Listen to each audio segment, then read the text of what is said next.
If you're trying to get into cybersecurity and you are choosing between SOC analyst and GRC analyst, stop asking which one is better, because that is the wrong question. The better answer is, which one fits the work you actually want to do, the background that you already have, and the evidence you can build and the market you're applying into. Because SOC and GRC are both real cyber paths. Both can lead to strong careers. Both can be entry points, but they are not the same job, and they do not reward the same type of candidate. You see, a lot of beginners hear SOC analysts and think, that sounds like proper cyber. They hear GRC and think that sounds like paperwork, or they assume GRC must be easier because it sounds less technical. Now, both assumptions can get you into trouble. So today I'm going to break down the difference properly from the recruiter side so you can choose a lane, test it properly, and start building the right evidence. This is Cyber Careers with Luke Gough. I am Luke Gough, a working cybersecurity recruiter and career coach, and this is the show where I answer cybersecurity career questions from the recruiter side of the table. Today we're comparing SOC analysts and GRC analyst roles. So if you're early in your cyber career, this episode should help you stop thinking in vague terms like, I want to get into cyber, and start thinking in more of a youthful way. What work am I actually trying to get hired to do? So let's start with the truth. SOC is not the only way to get into cyber, as much as a lot of people think this. Now that matters because a lot of beginner advice online acts as if everyone should aim for a SOC role the first time. For some people, SOC is absolutely the right path, but for others, it's a poor fit, and forcing yourself into SOC can waste months of your time. Now GRC is also not the easy fallback option.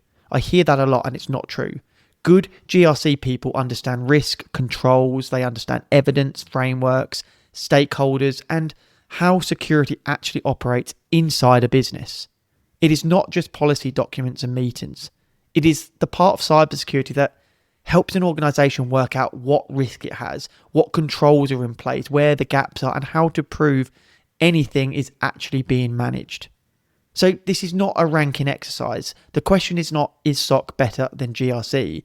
Rather, the question is, what gives you the best chance of becoming credible, useful, and employable from where you are right now? So let's talk about SOC analysts and what they actually do. SOC stands for Security Operations Center.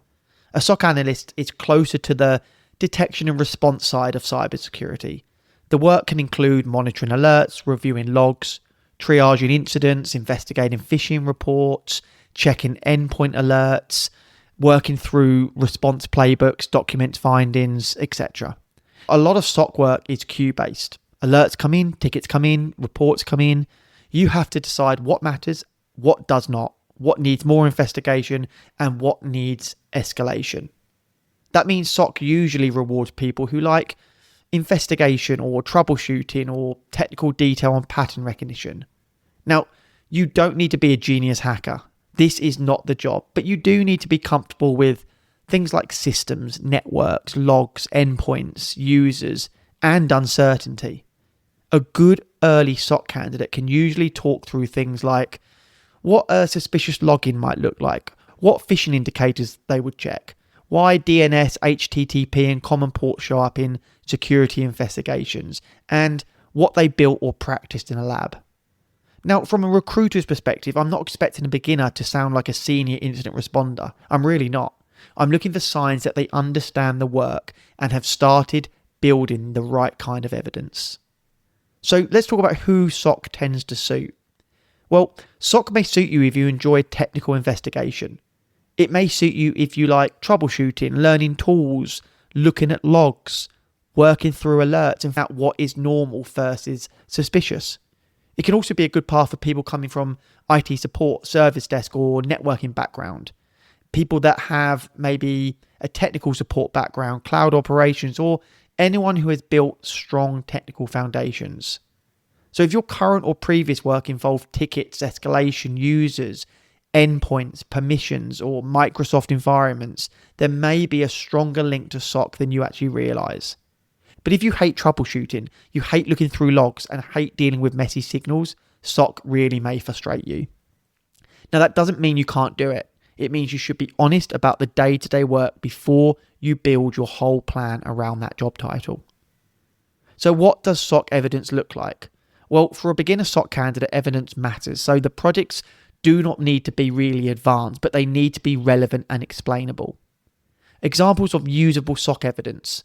Things like a basic SIEM or log analysis lab, a Windows event log write-up, a phishing email analysis, try hack me or hack the box defensive pathway with notes, even a home lab where you can explain the setup, the logs, the investigation and the lesson. The mistake is writing something very vague like, I completed SOC labs. Now, a stronger resume bullet point would be, I built a basic SIEM lab to ingest Windows event logs. I reviewed failed login patterns and documented how repeated authentication failures could be triggered in a SOC workflow. That is not pretending to have commercial experience, it's just showing practical learning in a way that a recruiter like myself can understand. Let's move on to GRC and let's talk about what GRC analysts actually do. So GRC stands for Governance, Risk and Compliance. Now, a GRC analyst is closer to the risk and control side of cybersecurity. The work can include policies, standards, risk registers, control assessments, supplier reviews, regulatory requirements, and it helps the business understand where its security gaps are. Now, SOC often asks, what happened, how serious is it, and what should we do now? Whereas GRC often asks, what risks do we have, what controls are in place, are they working, and how do we prove it? That proof part is important because a business might say, we have MFA. Now, a GRC person may need to ask, where is it enforced? Who is it excluded? How often is access reviewed? What evidence do we have? And how does this match the requirement we are claiming to meet?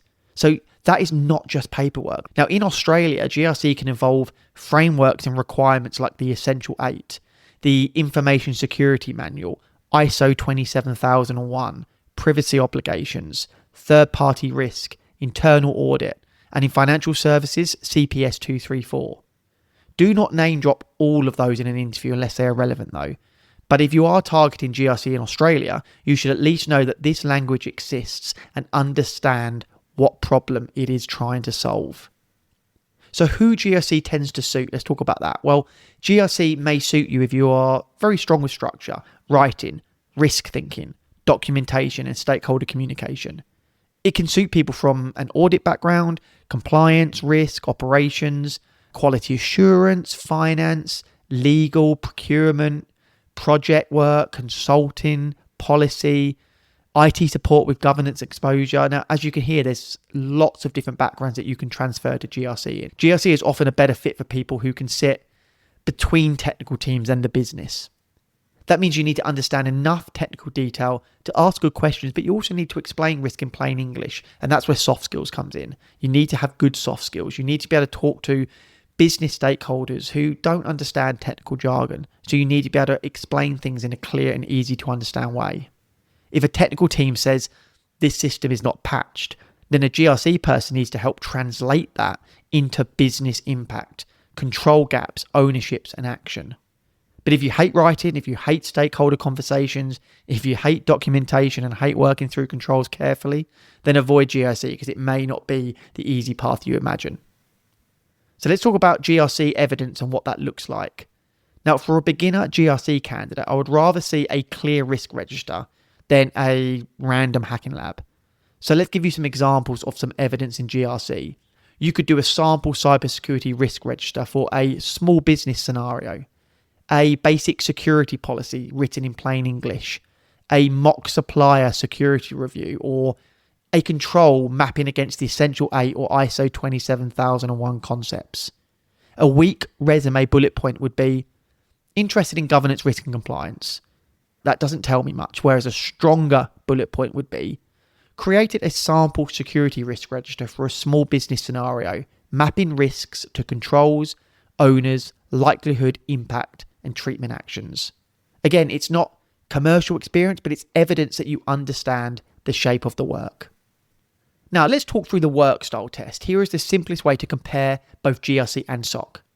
SOC is often event-driven. GRC is often process-driven. SOC is closer to operations, whereas GRC is closer to assurance. SOC work is often about alerts, logs, incidents, triage, escalation, and investigation, whereas GRC work is often about risk controls, policies, evidence frameworks, audit, and stakeholder management. SOC evidence looks like labs, logs, incident notes, phishing analysis, and technical investigation. GRC evidence looks like risk registers, control mappings, policy samples, audit evidence packs, and stakeholder communications. Now, neither is better. They're just different games. The problem is that beginners often choose based on the title, not the game. So, how to choose your first lane? So here are the questions I would ask before recommending a path. Question 1. Which job description makes you curious rather than drained? So just read the titles, read the tasks. If one group makes you want to learn more and the other makes you switch off, then pay attention to that. Question 2. What background do you already have? If you have troubleshooting experience, then SOC may be the easier to position. If you have audit, compliance, risk, policy, operations, consulting and stakeholder management experience, then GRC may be the easier to position. Question 3. What evidence can you build in the next 30 days? If you can build a SOC lab and talk through logs, that is useful. If you can build a clean risk register and explain controls clearly, that is also useful. Choose the path where you can create credible proof fastest, because that's what you'll need when applying for jobs. Question 4. What does your local market want? So search real job ads in your city, in your state or remote market, wherever you are. Don't just choose based only on cyber career advice from another country. Australian job ads may use different language from US content, especially around GRC, government managed services, financial services, and consulting. Question 5. Where do you want to be in 3 years? So SOC can lead towards incident response, threat hunting, detection engineering, security engineering, and operations leadership, whereas GRC can lead towards risk management, security governance, audit, compliance, privacy, third-party risk, and advisory roles. You do not need the full 10-year plan, but you should definitely understand where the path can lead you. I think 3 years is a good way to measure that. Okay, the 30-day test. If you still can't decide, run a 30-day test. This is the decision sprint. It doesn't contradict the 90-day focus advice I use elsewhere. The 30 days helps you choose the lane. The next 90 days is where you build properly around that lane. So for the first 15 days, test SOC. Read 5 SOC job ads. Learn the basic language around SIEM, around logs and phishing, incidents and escalation. Then do one small defensive lab or log analysis exercise. Write a short summary of what you learn. And then for the next 15 days, test GRC. So read 5 GRC job ads. Learn the basic language around risk and controls, evidence and audit and frameworks. Then create one simple risk register or control mapping and write a short summary of what you learn. Now, at the end of the 30 days, ask yourself 3 questions. Which work made me more curious? Which work could I explain more clearly? And which work gave me stronger evidence for my resume? That will tell you more than another month of passively watching career videos. So moving on to resume positioning. This is where choosing a lane really matters. A generic cyber resume is weak because it tries to appeal to everyone. For SOC, your summary should point to SOC. Your skills should include logs, networking, endpoint, SIEM, alert triage. Your project should be technical and investigative. For GRC, your summary should point to GRC. Your skills should include risk and controls, documentation, frameworks, stakeholder management, audit evidence, and policy language where truthful. Your project should show structured thinking. So if you use the same resume for both paths, you'll probably undersell yourself to both. You can have a master resume in the background, but the version you send should match the role you're actually applying for. Now, let's talk about some mistakes to avoid. Mistake 1, choosing SOC because it sounds more legitimate. Look, SOC is legitimate, but it is not the only real cyber path. Mistake 2, choosing GRC because you think it's easy. Big mistake. Good GRC is not easy. It requires clear thinking, writing, evidence, lots of stakeholder management, and enough technical understanding to avoid shallow advice. Mistake 3, building the wrong projects. If you want SOC, a risk register alone probably won't be enough. If you want GRC, a basic hacking lab may not be the best evidence. Remember, build for the role. Mistake 4, ignoring the current market. Your target role has to exist in the place you're applying. Read the job ads. Mistake 5, refusing to choose. You are not choosing forever. You're choosing focus. If you're still unsure, run the 30-day test. Once the better lane is clear, commit onto it for 90 days so your learning, projects, resume, and applications have direction. Okay, this is the point where we're going to do a bonus Q&A. I like to do it at the end of some of these podcasts where I get questions quite regularly from my viewers and my community, and I want to talk through some here. Question 1. Is GRC less technical than SOC? So I get this question a lot. Well, often yes, in the sense that it's usually less hands-on day-to-day, but less hands-on does not mean non-technical. You still need to understand what you're assessing. Weak technical understanding makes GRC advice shallow. Question 2. Can I move from GRC to SOC later?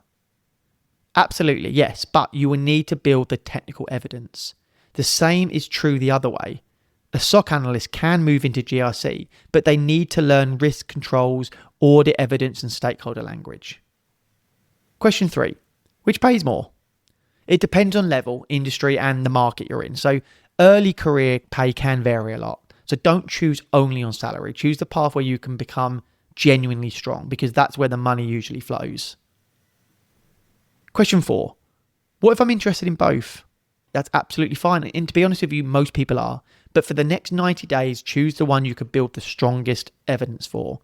You can keep learning broadly, but your resume and projects do need a clear signal. SOC and GRC are both legitimate cybersecurity paths. The best one is the one that fits your strengths, that fits your background, the work you actually want to do, and the evidence you can actually build.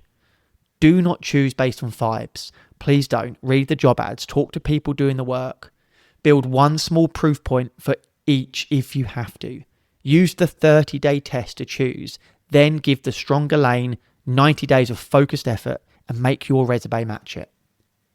If you have any questions for future episodes, submit it through the form in the show notes. And if you want to help choosing the right cyber path for your situation, my coaching link is there too. Thanks so much for listening. I hope you found this useful.